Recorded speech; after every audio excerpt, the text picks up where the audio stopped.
우리는 지난주부터 이 베드로전서를 살펴보고 있습니다. 이 베드로전서의 배경은 뭐 그런 겁니다. 고난, 그리고 고난 가운데 어떻게 신앙할 것인가. 근데 사실 이 문제는요, 모든 믿는 자들에게 다 걸려 있는 문제입니다. 여러분들 예수님 믿고 나서 난 이때까지 고난 한 번도 없었다, 이런 분 있으면 일어나셔서 춤추시기 바랍니다. 아무도 없으시군요. 사실 이 고난의 문제는 늘 우리를 따라다닙니다. 그래서 이 예수님 믿고 만사형통할 줄 알고 모든 일이 잘 될 것 같았는데 사실은 막히는 부분이 꽤 많이 있습니다. 화가 날 때도 있고요. 때로는 모든 계획이 엎드러질 때도 있고, 때로는 몸이 상할 때도 있고, 경제적으로 손해볼 때도 있습니다. 자존심 상할 때도 있고요. 또 남이 이해해주지 못해서 억울할 때도 많이 있습니다. 예수 믿는 것이 바로 그런 겁니다. 근데 그러할 때에 어떻게 반응할 것인가, 이 길을 인도해 주지 않으면 우리는 신앙을 유지할 수가 없어요. 그런데 이 베드로전서가 그러한 가운데 있는 우리에게 길을 안내해 주고 있습니다. 그래서 굉장히 중요하죠. 특별히 요즘 같은 때 얼마나 힘듭니까? 요즘 다들 힘들어해요. 그래서 제가 오늘 우리 부목사님하고 점심 먹으러 갔는데 11시 한 40분에 둘이 밥 먹으러 갔어요. 12시, 난 12시 한 20분쯤 나올 때까지 그 식당에 우리 외에는 손님이 없었어요. 제가 여기 보면서 느꼈죠. 야, 이 집, 그 집이 원래 사람이 많았거든요. 가끔 가긴 했는데, 야, 이 몇 달 사이에 이렇게 분위기가 달라지는가. 이제 그 생각을 했습니다. 완전히 분위기가 달라졌죠. 그래서 저야 이제 이제 말씀 연구하고 그러니까 또 살림을 살지 않으니까 물가가 얼마만큼 올랐는지 이렇게 몰라요. 그리고 이제 잘 모르는데 우리 아마 봉사부원들 오늘 장 보셨죠? 아마 그 많이 느꼈었을 것 같아요. 물가가 얼마나 많이 올랐는지. 힘든 때죠. 힘든 때. 그런 것 때문에 힘들기도 하고요. 또 이제 연말에 가까우고 또 우리 수험생 자녀들을 둔 분들은 이때가 이제 또 고난의 때예요. 애들이 예민해져 있고 또 이제 긴장하고 교회도 같이 이제 또 기도하고 그러지 않습니까? 또 졸업을 앞둔 이제 대학교 졸업을 앞둔 자녀들을 둔 사람들이나 우리 청년들 같은 경우도 이 연말 되면 또 불안해요. 또 걱정되고 근심되고 그런 고난들도 있습니다. 또 어떤 분들은 또 연말 이때쯤 되면 또 아프신 분들도 많아요. 자, 이처럼 우리가 예수님 믿는 것 때문은 아니지만 일상을 살아가면서 고난의 문제는 늘 우리에게 가깝게 다가오기도 합니다. 근데 사실 이 베드로전서의 이 고난의 문제는 예수를 믿는 사람들이든 믿지 않는 사람들이든 동일하게 다가오는 고난의 문제는 아니에요. 베드로전서에서 말하는 고난의 문제는 예수님을 믿기 때문에 찾아오는 고난, 즉 십자가의 길과 연결된 고난 가운데 우리가 어떠한 자세를 취할 것인가, 이 문제를 좀 집중적으로 다루고 있습니다. 그런데 사실 앞에서 말씀드린 그런 상황 가운데 그리스도인의 반응과도 사실은 조금은 연결되어져 있습니다. 그래서 우리가 오늘 본문 말씀을 통하여서 함께 이 시대에 우리가 어떻게 이 각자가 다른 상황 속에서 처한 고난의 환경 속에서 믿음을 드러내고 발현해낼 것인가, 이 문제를 한번 고민해 보자는 것이죠. 아마 각자의 삶의 위치가 다 다르기 때문에 그 삶의 적용 부분은 다 다르겠지만 원리는 동일합니다. 고난에 처해 있는 상황 속에서 반응하는 그 원리를 같이 한번 고민해 보도록 하겠습니다. 지난 시간에는 기억나십니까? 우리에겐 산 소망이 있다. 원래 우리가 중랑교 밑에서 다리 밑에서 천막 쳐놓고 살았는데 하나님이 100평짜리 아파트 준비해놓고 야 일로 와라. 근데 가는 길이 한 100m 되는데 그 길이 뭐라고요? 짧은 길인데 나그네 길이다. 이제 100m지만 이제 100년이죠. 100년. 100년의 짧은 인생 가운데 영원한 천국의 화려한 것들을 준비해 놓고 우리를 부르셨습니다. 근데 이제 그 다리 밑에 머무르는 사람들은 거기가 좋은 줄 알고 그 안에서 자기 좋은 자리를 차지하기 위해서 막 의스대고 막 그러지만 하나님의 관점에서 보고 구원받은 사람의 관점에서 보면 여전히 비루한 인생을 살아가는 것이죠. 그래서 예수님 믿지 않고 하나님 믿지 않는 사람들의 그 인생은 참 영적인 눈으로 보면 비참해요. 여러분 세상에서 잘 먹고 잘 사는 사람들 있잖아요. 예수 안 믿는데 잘 먹고 잘 살아. 보약도 먹고 막 취미 활동도 아주 비싼 거 하고 막 아주 좋고 막 이렇게 화려해요. 근데 영적인 눈을 뜨고 봐야 됩니다. 불쌍한 사람들이에요. 불쌍한 사람들. 예. 근데 이 세상에서 뭐 이렇게 대단한 것 같지는 않지만 우리가 예수님 믿고 있다는 사실만으로 우리는 이제 그 비루한 땅에서 함께 손잡고 일어나서 짧은 100m의 나그네 인생을 살아가는 동력자들입니다. 우리 좌우에 계신 분들은 형편은 다 다르지만요, 다 우리 영원한 하나님 나라 바라보면서 손잡고 같이 가는 동력자들입니다. 혼자 가면 외로운데 같이 가니까 또 얼마나 좋습니까? 자, 그렇게 하나님이 우리를 산소망이 있게 하셨다. 예수 그리스도의 십자가 형벌 대속의 복음으로 그 나그네 길을 걸어가게 하신 겁니다. 십자가로 말미암아 다리 밑에서 비루하게 살던 우리를 택하여서 이제 영원한 천국을 향하여 걸어갈 수 있도록 우리를 인도하신다. 이거 기억나십니까? 예. 이제까지 잊어버리고 있다가 제가 이 말씀 드리니까 이제 기억나시죠? 예. 저도 그랬어요. 저도 일주일 동안 내가 지난주 무슨 설교했더라? 지난주 설교 들으니까 내가 이런 설교했지. 그러니까 제가 생각했죠. 야, 우리 성도들은 얼마나 더, 저도 그런데 성도들도 금방 까먹을 수 있겠구나. 그래서 오늘 잠깐 설명을 하고 지난주 거 설명하고 오늘 거 이제 해야 되겠구나 이런 생각을 했습니다. 자, 그래서 우리가 하나님께서 우리를 보호하신다. 그 나그네 길 그냥 내버려 두신 게 아니고 우리끼리 손잡고 가는 게 아니라 우리끼리 손잡고 가지만 그 가운데 하나님이 우리를 지키시고 돌보시고 이끌어 주신다. 그 나그네 길.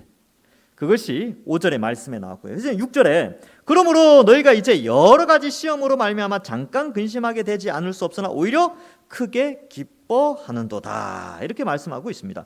그러므로라고 되어 있죠. 이제 영원한 심판 가운데 건짐을 받아 나그네 인생길을 걸어가는데 그 가운데 고난이 있어요. 그런데 하나님이 보호하시죠. 또 한 산소망이 있는데 그 걸어가는 100년의 짧은 나그네 인생길에 여러 가지 시험이 온다는 것입니다. 버라이어티하게 아주 다양하게 우리를 넘어뜨리는 시험이 온다는 것이죠. 그래서 이제 뭐 이런 거죠. 다리 밑에서 이제 짐 싸들고 나 이제 천국 간다. 그리고 짐 싸들고 나오는데 우리 가까운 친구들이나 나를 아끼는 다른 사람들이 얘야 왜 그 길을 그 고난의 100m를 걸어가려고 하느냐. 여기 와서 우리랑 같이 좋은 위치에서 같이 살자. 다리 밑에서 여기 텐트 같이 쳐놓고 같이 먹을 것도 많고 그런데 우리 같이 여기서 살자. 야, 너와 나 사이에 관계가 있는데 그러면서 막 이제 유혹을 하면 어때요? 흔들린다니까요. 흔들려요. 그리고 막 우리에게 좋은 자리를 허락해요. 야, 이거 그죠? 화려한 노후가 다리 밑에서 보장돼 있으니까 일로 와라. 뭐 그런단 말이죠. 근데 우리가 거기 보고 거기 현혹돼요. 너무나 아름다운 아파트, 제가 지난주 이름도 말씀드렸죠. 무슨 펠리체 뭐 아크로 뭐 플레이스 뭐 그런 거 이야기 했잖아요. 아파트 이름. 그런 화려한 천국을 바라보면서 살아가는 나그네 인생길인데 거기 그거 바라보면서 그거 좋은 줄 알고 글로 막 유혹한단 말이죠. 근데 그런 여러 가지 시험들이 있어요. 그리고 또 함께 길을 걸어가는데 막 길이 험한 거야. 길 가는데 막 뭐 이상한 것도 지나가고 막 무서운 것도 쥐도 막 지나가고 막 멧돼지도 지나가고 그러니까 막 무서워가지고 막 시험 드는 거죠. 아유, 다리 밑에 살 때가 좋았다. 이렇게 막 흔들릴 때도 있다는 것이죠. 여러 가지 시험 아주 여러 종류가 있습니다. 근데 이제 사람들은 이 시험을 근데 싫어해요. 예수님 믿고 나서 대부분의 사람들이 원하는 것은 화평과 평화와 안락한 삶, 이 땅에서의 축복, 뭐 만사형통 이런 걸 원하는데 성경은 우리에게 끊임없이 예수님 믿고 나고 하나님 나라의 백성이 되면 이 땅에서 고난을 당한다는 거예요. 그래서 그 고난의 샘플로 욥도 보여주고 막 그죠. 사도행전에 보면 사도들 막 시험 당하고 예수님 십자가에 대한 묘사는 마태, 마가, 누가, 요한복음에서 아주 그죠 이렇게 디테일하게 예수님의 십자가를 묘사하고 있어요. 왜? 우리도 그 길이 있다는 것이죠. 근데 우리는 그걸 싫어합니다. 맞죠? 사실 고난 좋아하는 사람이 누가 있겠습니까? 고난이 다가오면 누구나 다 힘들어요. 불평하고 인상 찡그리고 괴롭고 눈물 흘리고 뭐 그러죠. 근데 성경은 우리에게 여러 가지 시험이 있다. 근데 그 이유를 이제 설명해 주는데 그래서 이제 우리를 시험 들게 하는 여러 가지 사상들이라는 것이 있어요. 사상. 우리의 이 성경적 가치관을 유혹하는 사상이 있는데 첫 번째가 기복주의입니다. 뭐냐면 복 받는 거, 이 땅에서 잘 먹고 잘 사는 거, 그걸 우리의 신앙의 중심에 그걸 놓고 있으면요 그게 시험이 돼요.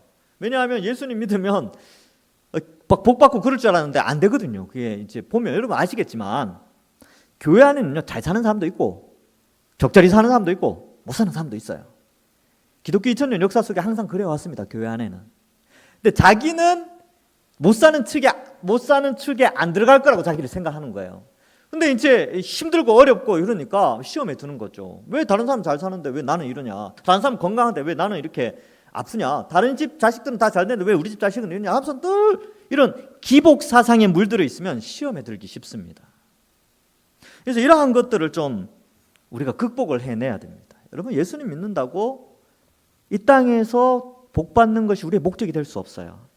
가만히 살펴보면요, 기복이 아니죠. 오히려 고난의 길이죠. 우리 믿음의 선배들은 죽기도 했습니다. 그렇죠? 그 다음에 이제 최근에는 이제 성공주의 이런 거죠. 이 뭐냐 하면 고지론이라는 건데 이런 거예요. 하나님께 영광 돌리려면 세상에서 출세해야 된다. 그래서 머리가 될지언정 꼬리가 되면 안 된다. 뭐 이런 거. 전 어릴 때 많이 들었거든요. 교회에서 막 나이 드신 권사님들이 맨날 그런 기도해 주시고 막 우리 중고등부에서도 막 그랬어요. 머리가 될지언정 꼬리가 되지 말게 하시옵시고 막 그런 기도 많이 들었는데 자세히 보면요, 대부분 다 꼬리예요. 우리 다 꼬리 다 있어요. 여기에 뭐 누가 상위 1% 안에 들어가겠습니까? 다 거기서 거긴데. 그러니까 그러한 성공주의. 왜 그런 게 등장했냐면 간증의 부작용입니다. 여러분, 간증으로 세우는 사람들은 대부분 다 성공한 사람들이잖아요. 어려움을 극복하고 막 성공한 사람들의 이야기가 대부분 간증이 나오는데, 실패하지만 믿음 생활 잘하다가 돌아가신 분들은 간증 못해요. 강단에 세우지도 않죠. 그러니까 간증이라는 것은 성공주의의 어떤 약간 미끄럼 역할을 많이 했습니다. 그래서 이 데이비드 웰스라는 고든 코넬의 조직신학교 교수님은 이 간증에 대해 굉장히 부정적인 생각을 가지고 있어요. 과장될 수 있고 성경에 나오는 십자가의 길에 대한 왜곡을 불러올 수 있기 때문에 간증은 신중해야 된다. 필요 없다는 말은 안 해요. 간증을 할 때는 목적과 방향성이 정확해야 되지, 그것이 기복주의나 성공주의 틀 안에서 간증이 일어날 때는 상당히 조심해야 된다. 그래서 저는 아예 안 하는 것으로, 이제 왜냐하면 이제 그게 꼭 일반화의 오류에 빠질 수 있기 때문에 그렇습니다. 자, 그런 것들도 좀 우리 시험이 될 수 있고요. 또 포스트 모더니즘이나 다원주의죠. 왜냐하면 포스트 모더니즘은 이 세상의 평안을 위해서 2차 대전 후에 발전했는데 이 개념도 이제 점점 무너졌어요. 지금 이념이 다시 등장하죠, 그렇죠? 그래서 지난 2차 대전 후에 이제 얼마 전까지는 포스트 모더니즘이 거의 지배를 해서 세계가 평화를 유지하고 있었어요. 네 의견도 좋고 네 의견도 좋다. 근데 이제 바뀌었어요. 이제 다시 이념으로 가죠. 그래서 이런 포스트 모던 시대가 조금 지나가면서 다시 어떤 흐름이 등장하게 되고 좀 지켜봐야 될 것 같습니다. 다원주의도 있죠. 다 잘 되고자 하는 것이니까 이것도 괜찮고 저것도 괜찮다. 그래서 우리가 오직 예수님만이 구원의 길이다라는 것을 표시할 때 이 다원주의 사회 속에서 우리는 조롱받고 멸시받습니다. 그래서 기독교인들이 비판받는 이유가 우리의 사상 때문에 비판을 받을 때가 많아요. 그러니까 구원의 방법이, 천국 가는 방식이 오직 예수 그리스도의 십자가 형벌 대속뿐이다 라고 하니까 다원주의 사회에 익숙한 사람들한테는 야, 예수를 믿든 뭘 믿든 다 우리가 평화롭게 잘 살고자 하는 것이지 왜 너희는 너희만 잘났다고 너희만 참된 구원의 길이라고 이야기하느냐라고 하면서 다수의 불신자들이 조롱을 하게 됩니다. 이러한 가운데 우리는 시험에 들게 되지요. 그래서 시험에 들지 않도록 이 여러 가지 시험을 피하기 위하여 뭘 하느냐 하면 자신의 그리스도인됨을 숨깁니다. 이 사회 속에서 그리스도인을 드러내지 않아요.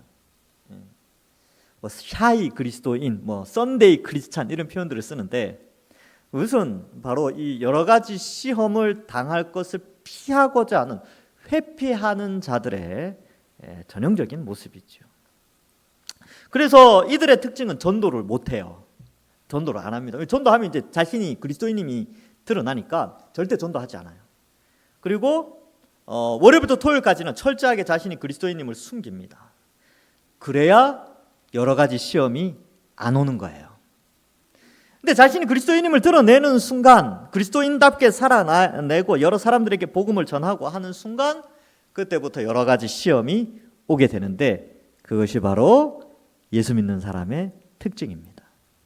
자, 그래서 이런 것들이 있죠. 자, 그래서 뭐 여기 보면 잠깐 근심하게 되죠. 그래서 여러 가지 시험 때문에 근심하는데 오히려 크게 기뻐한다. 이 멋지지 않습니까? 고난 당하는데 막 기뻐해요. 약간 해병대 느낌 들지 않습니까? 막 고생하는데 막 즐거워해. 얘네들 막 하고 막 잠도 못 자고 막 그저 막 고통스러워하는데 즐거워해. 휴가 나와가지고 막 자랑하잖아요. 제가 해병대 친구들하고 만나는 거 별로 좋아하지 않습니다. 저는 방위를 나왔는데 해병대 친구들 만나면요, 고생한 이야기 얼마나 이야기하는지 커피숍에 앉아가지고 2시간 동안 해병대 이야기합니다. 예. 제가 옛날에 말씀드렸는 기억이 나는데 해병대 출신 목회자가 왔어요. 제가 청년 때, 제 청년부 때 설교 시간마다 해병대 이야기 꼭 하나씩 하고 이야기해요. 그래서 그분 설교한 건 기억이 안 나고 해병대 뭐 밤에 불러내가지고 겨울에 바닷가에 무릎 담그고 있으면 이제 물 찍어가지고 뿌리던 거, 그거 아직도 생각나고, 뭐 귀 이렇게 터진 거 이야기하시고, 뭐 또 훈련 받고 보트 들고, 저는 해병대를 갔다 나오지 뭐 다녀오진 않았지만 웬만한 거 다 합니다. 물어보십시오. 제가 해병대 이야기 많이 알아요. 그만큼 뭐냐 하면요, 이 고난 받는 것이 그들에게는, 해병대 대원들에게는 자부심이에요. 네, 여러분, 지금 그 모습을 이 6절에서 보여주는 겁니다. 우리가 그리스도인으로서 부름을 받아서 신앙생활 하는 것 때문에 고난 받는 것을 기뻐하는 자부심을 가지고 있는 것이죠. 고난 받는 것이 유익이 되는 것입니다. 그래서 사도행전 5장 41절에 보면 이런 말씀이 나와요. 사도들은 그 이름을 위하여 능력받는 일에 합당한 자로 여기심을 어떻게 했다고요? 기뻐하면서 공회 앞을 떠나니라. 이 사도행전 5장에 뭐 막 두들겨 맞고 그러거든요.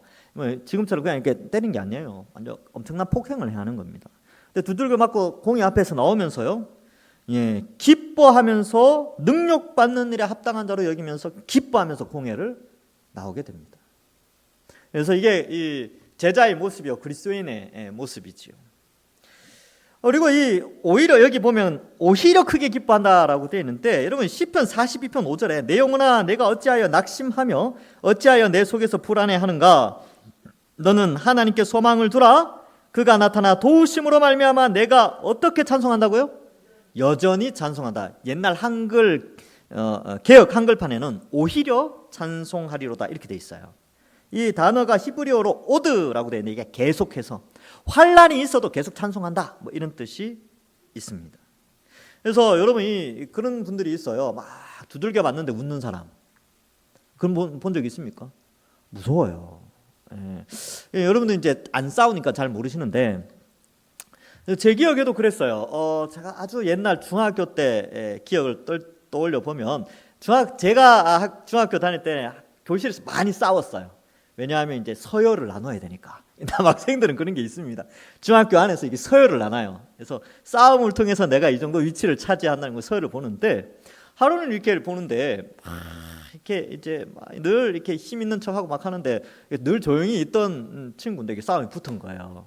제 이름도 태수였나 뭐 하여튼 이름이 하여튼 그랬는데, 이게 약간 일진 스타일의 애가 가만히 있는 애를 막 공격을 했는데, 얘가 막 맞으면서 맞는데도 막 웃는 거예요. 몇 대 때리더니만 막 친구들이 이제 안 말리는 거예요. 막 어떻게 된 거 구경하는데 얘가 탁 맞으면서도 막 웃고 그러니까 얘가 겁을 먹은 거야. 그래서 내가 오늘은 참는다 그러고 이제 가더라고요. 더 안 싸우고. 제 기억엔 그랬어요. 그래서 막 그거 가지고 막 하루 종일 이야기하고 그랬던 기억이 있는데, 여러분 맞는데 웃으면요 무서워요. 여러분 지금 고난당하고 여러 가지 시험을 당하는데 오히려 크게 기뻐하잖아요. 여러분 이게 얼마나 무서운 사람입니까? 그렇죠? 세상이 감당하지 못하는 사람이에요. 그래서 바로 이 그리스도인의 이 강함을 이 6절에서 나타내고 있습니다. 그런데 그들이 그렇게 할 수 있었던 것은 바로 7절 때문이죠. 7절에 보면 너희 믿음의 확실함은 불로 연단하여도 없어질 금보다 더 귀하여 예수 그리스도께서 나타나실 때 칭찬과 영광과 존귀를 얻게 할 것이니라 이렇게 되는데, 믿음 때문에 그렇습니다. 믿음이 시험 앞에서 그들을 강하게 하고 오히려 크게 기뻐하게 하는 것이지요. 그래서 이러한 표현들을 보면 여기 보면 믿음의 확실함은 금보다 귀하다 이렇게 돼 있어요. 이게 위치를 잘 봐야 돼요. 믿음이 금보다 귀해요. 금이 믿음보다 귀한 거 아니에요.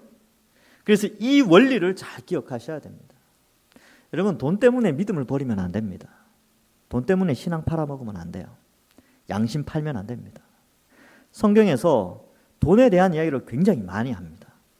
근데 지금은 더하죠. 지금은 자본주의 사회 아닙니까? 그렇죠? 돈의 위치가 과거와는 비교할 수 없을 만큼 그 권위와 위치가 굉장히 높은 위치를 차지하고 있어요.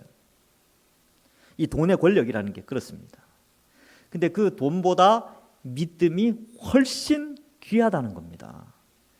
그래서 많은 사람들이 이 믿음과 돈을 막 바꿔가지고 이 믿음을 버리는 사람들이 있는데 너무 안타까워요. 믿음을 지켜야 됩니다. 성경대로 해야 되죠. 여러분 돈 때문에 마음에 걸리는 거 있습니까 혹시? 제가 이제 계속 이야기하는데 돈 때문에 마음에 걸리는 거 있으면 빨리 하나님 앞에서 정리하십시오. 100년 금방 지나갑니다. 올 때는 순서대로 왔지만 갈 때는 순서 없습니다. 그래서 하나님 앞에 안 부끄러우려면 여러분 양심에 걸리면 안 돼요. 돈 문제는 철저해야 됩니다. 기회가 왔습니다. 기회가. 여러분 저는 이 경제 위기가 이렇게 오면요, 이럴 때 그리스도인들이 더 빛날 수 있습니다. 잘 먹고 잘 살 때는 표시가 잘 안 나요. 어려울 때, 경제가 어려울 때 그리스도인들이 표가 나요. 어떻게? 얼굴에서 표가 난다니까. 오히려 기뻐하니까 표정이 밝아요. 남들 다 힘들다고 막 그러는데 예수 믿는 사람들은 경제가 어렵군, 하나님이 인도하시겠지 하고 웃으면서 다니는 거예요. 그죠? 그리고 경제가 어렵잖아요. 남들은 그래서 아낀다고 막 하고 또 이제 막 제가 이제 어떤 설교를 들었는데 그래요. 막 그래요. 그 큰 교회 막 저기 이야기하면 이제 금방 표시나니까 아주 큰 교회, 우리 교단에서 아주 큰 교회 목사님 제가 설교를 들었는데, 여러분 경제가 어려우니까 헌금 많이 하지 마세요 그래요. 그럼 제가 깜짝 놀랐습니다. 말라기가 왜 등장한지 아십니까? 말라기 시대 때 경제가 어려우니까 사람들이 11조 안 했어요. 그러니까 하나님이 말라기 보내가지고 야, 내가 복 퍼부어 줄 테니까 11조 하라고 말라기 보내가 그렇게 이야기를 했는데, 그랬다는 거예요. 왜냐하면 믿음과 돈을 바꿔버리니까 하나님이 그들을 돌이키려고 막 심판하신 게 아니고 돌이키려고. 그래서 야, 더 큰 복 부어줄게. 경제가 어렵지? 내가 더 크게 부어줄게. 그래서 말라기를 보냈거든요. 근데 거기에 대놓고 여러분 경제가 어려우니까 헌금 많이 하지 마십시오. 사람들 귀를 즐겁게 하지요. 그래서 그 교회는 더 커질 것 같아요. 그렇지 않겠습니까? 여러분 요즘처럼 빚 많이 지고 그런데 그런 말 하면 믿음과 돈을 탁 바꿔서 강단에서 이야기하면 사람들 거기 가서 위로받지 않겠습니까? 제가 보면서 저분 저렇게 안 받는데 제가 그런 생각을 했어요. 위험한 발상이죠. 말라기 선지자가 그 말을 듣고 마음이 많이 아팠을 것 같아요. 오히려 저는 집사람하고 야, 경제가 어렵단다. 우리 오히려 더 많이 하자. 헌금 많이 하자.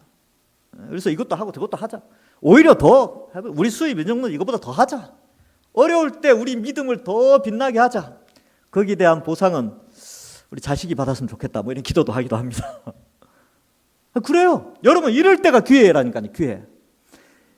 금보다 더 귀한 믿음, 더 값진, 금보다 더 빛난 믿음을 드러낼 시기가 왔어요. 오히려 기뻐하면서 이 시기를 여러분 잘 지혜롭게 극복하십시오. 저는 너무 감사해요. 어쩌면 여러분들이 힘들죠. 같이 힘들죠. 저도 힘듭니다. 근데 기회가 왔다. 이럴 때 내가 굳건하게 서 있으면 하나님이 나에게 복을 안 부어주시더라도 우리 동산교회 복을 부어주시겠지. 이런 믿음으로 이렇게 어려울 때 믿음을 드러내는 거예요. 자, 그래서 이러한 것들을 이겨나가는 것이죠. 그래서 여기 보면 잠깐이라고 돼 있어요. 잠깐 근심하게 되지 않을 수 없으나 6절에 나오죠. 그러나 어때요? 칭찬과 영광과 존귀를 얻게 하십니다. 여러 가지 시험 앞에서 여러분 흔들리지 않고 믿음 지키잖아요. 금보다 믿음이 귀하다라고 생각하고 여러 가지 시험을 인내하며 연단 받으면 칭찬과 영광과 존귀가 주어집니다. 여러분 주님 다시 오셔서 돈이 뭐가 필요 있겠습니까? 다 잘 사는데 그날은 완성될 하나님 나라는 다 잘 살잖아요. 그때 무엇이 사람을 높고 낮고 혹은 더 영광스럽게 하냐면 이 하나님이 주시는 칭찬과 명성과 존귀입니다. 그죠? 지금이야 돈으로 사람이 평가되어지잖아요. 근데 예수님 오시고 나면 칭찬과 영광과 존귀라니까요. 그것은 어디에서 평가가 되어지냐? 믿음에 의해서. 우리가 이 땅을 살아가는 짧은 나그네 인생의 믿음에 의해서 그것이 평가되어지는 것입니다. 그래서 여러분 이 베드로가 이 내용을 쓰면서 우리에게 이 눈에 보이는 고난이나 이 세상의 가치관 위에 하나님의 시각으로 편지를 쓰고 있는 거예요. 그래서 뭘 바라봐야 되느냐? 칭찬과 영광과 존귀다라는 것을 말씀해 주고 있습니다. 그래서 여러분 잠깐이에요. 이 시련과 고난은 잠깐입니다. 그래서 여러분 우리 여기 온전하여 굳건하고 강하고 견고하라 베드로전서 5장 10절 이렇게 되어 있는데 그 내용 뭐라고 적힌지 한번 볼게요. 베드로전서 5장 10절에 보면 모든 은혜의 하나님 곧 그리스도 안에서 너희를 부르사 자기의 영원한 영광, 이 영광이죠. 칭찬과 명성과 존귀예요. 영원한 영광에 들어가게 하신 이가 잠깐 고난을 당한 너희를 친히 온전하게 하시며 굳건하게 하시며 강하게 하시며 터를 견고하게 하시리라. 우리에게 오는 예수님 믿는 것 때문에 오는 여러 가지 시험들은요 잠깐이에요. 근데 그것의 결과는 칭찬과 영광과 존귀고 이를 위하여 우리를 강하게 하시고 굳건하게 하시고 온전하게 하시고 터를 견고케 하신다. 어떻게 해요? 뒤에 내용이 나옵니다. 고린도후서 4장 18절에도 우리가 주목하는 것은 보이는 것이 아니요 보이지 않는 것이니 보이는 것은 뭐라고요? 잠깐이에요. 잠깐. 보이지 않는 것은 영원함. 칭찬과 영광과 존귀는요 영원한 겁니다. 칭찬과 영광과 존귀는 영원한 거예요. 영원히 칭찬받는다고 생각해 보십시오. 대단한 거죠. 그래서 예수 그리스도께서 나타나실 때에 이것을 얻게 된다라는 것이죠. 그래서 여러분 예수님 다시 오실 때가 있습니다. 잘 안 믿으시는 분들이 많은데 예수님 다시 오세요. 그때가 언제일지 모르지만 반드시 오십니다. 그래서 히브리서 10장 37절에서 잠깐 후면 오실 리가 오시리니 지체하지 아니하시리라. 우리 인생을 잠깐이라고 표현하고 예수님 반드시 오신다는 것이죠. 근데 많은 사람들이 주님은 안 오신다. 내 인생 살아가는 동안에 주님 안 오신다. 뉴스 봐봐라. 밖에 나가서 버스 지나가는 거 보자. 또 나가서 뭐 이렇게 세상 돌아가는 거 한번 봐보자. 뉴스 봐보자. 예수님 올 것 같아? 안 올 것 같잖아. 하고 예수님 안 오신다고 굳은 믿음을 가진 사람들도 많이 있어요. 근데 아니요. 오늘 여러분 하늘 보셨습니까? 오늘 날씨가 너무 좋아가지고 저랑 우리 전임 교육자들이랑 옥상에 일부러 올라갔어요. 올라가서 저 용마산을 보고 금방 보고 내려왔어요. 추워가지고. 네, 얼마나 하늘이 깨끗한지요. 구름도 예쁘더라고요. 구름 보면서 속으로 그렇게 생각했습니다. 이럴 때 주님 오시면 참 멋있겠다 하고 추워서 내려왔습니다. 네. 그래서 우리는 늘 주님 오실 날을 기대하는 것이지요. 그래서 크게 기뻐할 수 있는 것입니다. 그러니까 지금 당하는 고난보다 내게 주어질 영광이 크기 때문에 견디는 것이죠. 해병대에 나온 분들이 왜 그 해병대 안에서 그 고생을 하면서 견딥니까? 해병대 전역하고 나서 주어질 영광이 있어요. 누가 해병대 나왔다 그러면 사람들 우와라고 하거든요. 저도 그래요. 이제 청년부 사역을 해서 누가 정말 이렇게 연약하게 보이던 청년인데 나중에 우리 군대는 갔다 왔어요. 이렇게 보면 저 해병대 나왔습니다. 그럼 사람이 달라 보여요. 네, 진짜로. 그게 해병대가 주는 명예입니다. 네, 그 정도죠. 그러니까 우리에게도 이 앞으로 주어질 영광과 칭찬과 영광과 존귀가 영원한 하나님 나라에서 있단 말이죠. 그렇기 때문에 이 땅에서 짧은 100년의 인생 가운데 여러 가지 시험 가운데 참고 견디는 거죠. 자, 그래서 8절과 9절은 이제 그러한 가운데 어떻게 이 믿음을 어떻게 이제 표현하는가? 믿음이 어떠한 양상으로 현실에서 나타나는가? 정말 믿음이 있다면, 믿음의 연단을 받고 있다면, 내가 지금 믿음의 연단을 받고 있다는 증명할 길이 뭐냐? 그것이 8절과 9절에 나오는데 예수를 너희가 보지 못하였으나 사랑하는도다. 예수님 사랑하는 거예요. 예수님 사랑.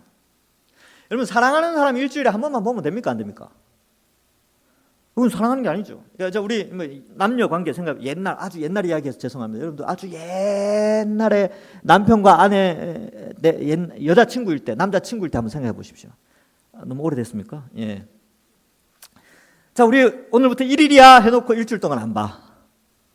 일주일 후에 딱 보고 우리 일주일 만에 보네? 우리 이제 7일째야 하고 또 일주일 동안 안 봐요. 이게 뭐 연애하는 겁니까? 그게 무슨 사랑하는 겁니까? 일주일에 한 번 보는데. 진짜 사랑하면요 매일매일 보고 싶잖아요. 그런 거 아니겠습니까? 그러니까 못 볼 때는 어때요? 막 편지도 쓰고 요즘 막 영상통화하고 막 카톡하고 그러죠. 사랑하니까. 사랑하면 매일 보고 싶은 거야. 안 보이면 걱정되잖아요. 예수님을 정말 사랑한다면 매일매일 예수님과 교제가 있어야 되겠죠. 어떻게 해요? 말씀 보고 기도하고, 그죠? 그러면서 신앙생활 하면서 또 예수님의 말씀에 순종하고, 그렇게 살아가는 것이 사랑하는 것입니다. 그래서 보이지 않는 예수님을 사랑하며 살아가는 것, 그것이 바로 믿음이 현재에 나타나고 있는 모습이죠. 근데 여러분, 일주일에 한 번 예배 드리는 것으로 예수님 사랑한다라는 것은 믿음이 아닙니다. 자신을 돌아봐야 돼요. 내가 정말 사랑하고 있느냐. 근데 예수님은 매일 같이 우리와 교제하기를 원하시는데, 예수님 잠깐만요, 일주일 후에 봅시다, 뭐 이러고 있지는 않은지, 그래도 예수님 기다리고 있긴 해요. 그렇죠? 근데 우리가 그 사랑을, 예수님이 우리를 사랑하신 그 사랑을 우리가 나타내야 되죠. 같이 사랑이라는 것은 서로 간에 일어나는 것도 짝사랑이 아닙니다. 그래서 믿음을 통하여 예수님을 사랑하게 되는데, 사랑하면 매일매일 보고 싶어요. 그래서 믿음이 생기면요, 어떤 일이 벌어지냐면 말씀에 대한 사모함이 생겨요. 이거 좀 더 알아갔으면 좋겠다. 좀 더 읽었으면 좋겠다. 그리고 예배 시간에 말씀 듣는 시간이 막 재밌어져요. 물론 피곤할 때는 어쩔 수 없지만 안 피곤할 때는 들으면 재밌어요. 그리고 깨닫게 되죠. 예수님과의 관계가 깊어집니다. 기도하는 게 재밌어져요. 기도하는 거. 그게 바로 믿음을 가진 자의 특징입니다. 그래서 그게 사랑하는 거죠. 그리고 이제도 보지 못하는 믿고 말할 수 없는 영광스러운 즐거움으로 그 다음에 기뻐합니다. 믿음 있는 자는 예수님을 믿기 때문에 예수님과 사랑하고 교제하며 이 신앙생활을 하는 것을 기뻐하는 거예요. 신앙생활이 기쁘다니까요.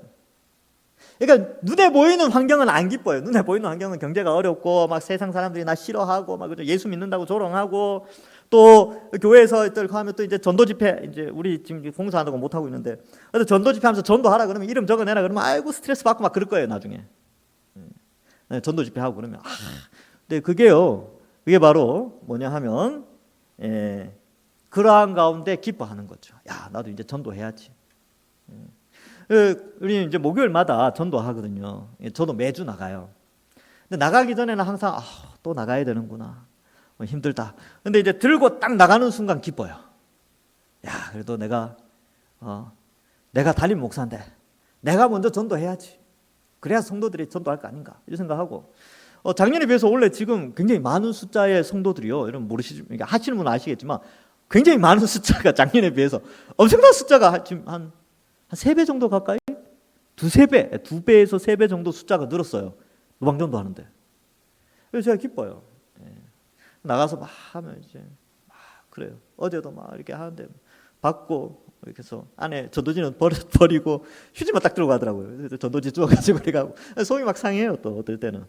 그리고 안 받고 인상 찡그리고 이런 분들도 간혹 있습니다. 대부분 다 잘 받으세요.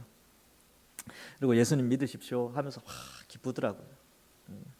전도해 보십시오. 그리고 저는 이제 목사라 가지고 불신자를 이렇게 인격적으로 잘 만나서 교제하는 타임이 없습니다. 시간이 없어요. 여러분들은 또 불신자들 가운데 많이 만나지 않습니까? 그러면 한 명 정도 정해 가지고 전도해 보십시오.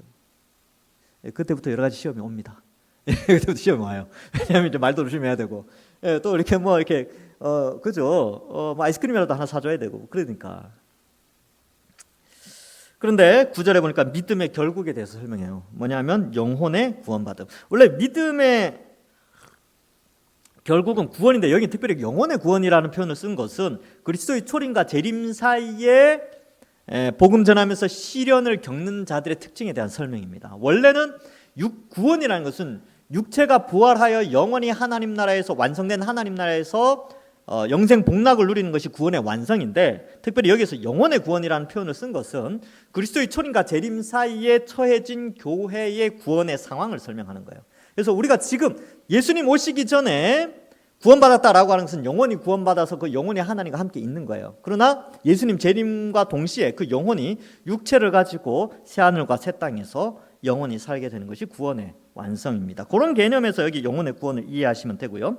10절부터 12절은 한꺼번에 살펴보면 이 구원에 대해서는 지금 앞에서 말하고 있는 예수님 믿고 또 그로 말미암아 고난은 당하지만 이 영혼 구원을 받는 이것은 갑자기 생겨난 것이 아니고 구약 시대 때부터 이미 이러한 것들을 사모하는 그런 선지자들의 활동이 있었다는 것을 말해주고 있습니다. 이 구원에 대해서는 너에게 임할 은혜에 예언하던 선지자들이 연구하고 부지런히 살펴서, 여기 선지자들이요, 선지자들이 그냥 계시받고 쫙 이렇게 받아가지고 탁 대언한 게 아니라 선지자들이 선지서를 기록할 때는요, 그 선지서의 내용 가운데 상당 부분 모세 오경의 내용이 포함되어 있습니다.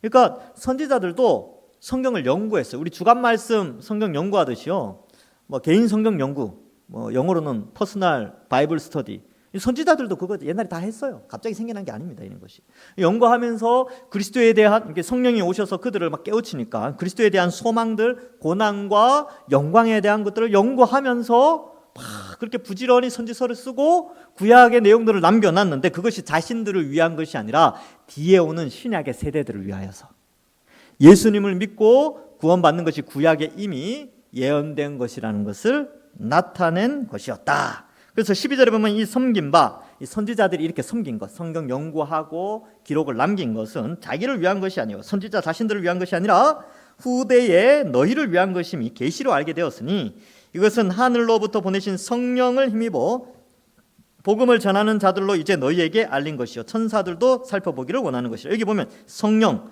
복음 전하는 자들, 알린 것, 이렇게 되는데, 성령이 복음 전하는 자를 통하여 복음을 알려주셨어요. 오늘날은 성령이 성경을 통하여 우리에게 알려주시죠. 물론 그 가운데 복음을 전하는 자, 목회자들을 통하여서 이러한 일들을 하게 되는데, 이렇게 복음 전하고 예수님 믿고 전도하고 이런 것은 천사들도 살펴보기를 원했다라는 것입니다. 여러분, 이제 목요일 날 전도하고 아니면 여러분들 주변에 예수 안 믿는 사람들한테 예수님 믿어라라고 하는 거 있잖아요. 그 천사들이 그거 보고 되게 부러워해요. 모르셨죠? 제가 오늘 알려드렸습니다. 여러분, 전도할 때 예수님 믿으십시오라고 할 때 천사들이요, 하늘에서 우와 부럽다. 어떤 권사님 진짜 부럽습니다. 아유 김 권사님, 아유 박 권사님, 최 권사님, 이 권사님, 천국 천사들이 아유 부럽습니다. 미가엘이 막 그럴 수도 있어요. 지금 미가엘이 나도 나가서 전도하고 싶은데 천사라서 못하는 거야. 우리는 하잖아. 우리는 천사들이 부러워하고 있어요. 그 부러워하는 우리가 해야지, 그렇죠? 전도 끝내고 근데 그래 보려고요. 저도 전도 다 끝나고 이제 빈 그 종이 가방 들고 오면서 천사들한테 부럽지 하고 이제 교회 오는 거죠. 여러분들도 그렇게 자랑하는 거죠. 복음 전하는 게 그만큼 귀한 일입니다. 말씀을 맺습니다. 여러분, 나그네 인생길을 가면서요, 이 고난이 있지만 그 고난 가운데 오히려 기뻐할 수 있는 것은 우리가 복음 전할 수 있고, 복음 전하는 우리의 삶, 또 여러 가지 시험이 있지만 그것의 결과는 칭찬과 영광과 존귀가 우리에게 보장되어 있습니다. 그래서 예수님 믿는 것 때문에 다가오는 고난 가운데 오히려 기뻐하며 살아가는 것이죠. 여러분, 기회가 왔습니다. 기회가 왔어요. 이제 많은 사람들이 어렵다 하고 막 힘들어하고 고난 가운데 있을 것입니다. 그때 여러분 티를 내셔야 됩니다. 오히려 기뻐하는 사람이 누구인가? 많은 사람들이 얼굴 찡그리고 있을 때 표정 밝은 사람은 예수 믿는 사람들, 오히려 기뻐하는 사람들, 돈보다 금보다 믿음을 더 귀히 여기며 그 믿음을 나타내는 자들, 그들이 바로 우리 동산교회 성도들이 되어서 여기 계신 모든 분들, 저와 함께 나중에 주님 딱 만나 뵀을 때 영원한 칭찬과 영광과 존귀가 우리 모두에게 있기를 주님의 이름으로 간절히 축원합니다. 기도하겠습니다. 하나님 아버지, 은혜를 감사합니다. 영원한 천국 바라보면서 주님 다시 오실 날을 소망하며 우리에게 산소망을 주시고, 또 짧은 100년의 인생 나그네와 같이 거친 삶을 살아간다 할지라도, 그 가운데 여러 가지 시험이 오고 어려움이 온다 할지라도 오히려 우리는 기뻐하고, 오히려 우리의 믿음을 드러내며 오히려 예수님을 더 사랑하고 더 신앙의 기쁨으로 살아가는 저희들 되게 하여 주옵소서. 그래 하여서 세상이 우리를 향하여 우리의 소망의 이유를 물으며, 그로 말미암아 우리가 예수 그리스도의 십자가 복음을 전하며 또 우리의 사명을 감당하는 저희들 되게 하여 주옵소서. 세상이 너무 힘들고 어려운 시대에 우리가 처해 있습니다. 이 어둡고 어렵고 많은 사람들이 힘들다고 하는 이때에 오히려 이때가 우리의 믿음을, 우리의 신앙을 드러내는 때가 되게 하셔서 믿음으로 살게 하시고 기쁨으로 살게 하셔서 정말 나중에 주님 앞에 섰을 때 칭찬과 영광과 존귀를 얻는 우리 모두가 되게 하여 주옵소서. 감사드리옵고 예수님의 이름으로 기도하옵나이다. 아멘.